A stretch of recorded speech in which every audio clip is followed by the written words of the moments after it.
بسم الله والصلاة والسلام عليك يا حبيب الله. مرحبا بكم غالياتي في مطبخ أم صهيب. نرحب بجميع الزوار جدد.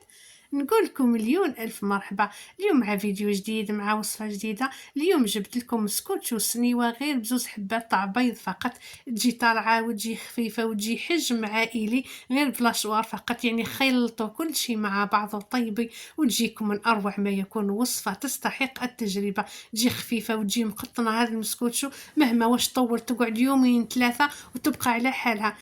ضفت له ايضا واحد المكون السري اللي يخليها تجي خفيفه وتجي مقطنه وتجي طالعه في العلالي بهذا الشكل. مهما واش حكيت لكم عليها ما نقدرش نوفي لكم حقها. يعني ديروا هكا سنيوه ضربه واحده حجم عائلي، تجيبوا يومين ولا ثلاثه وانت تقهوي انت يا وليداتكم. لاحظوا اخوات وكانها غيمه وكانها قطن ما شاء الله، يعني كما قلت لكم وتقطع لكم كميه لا باس بها.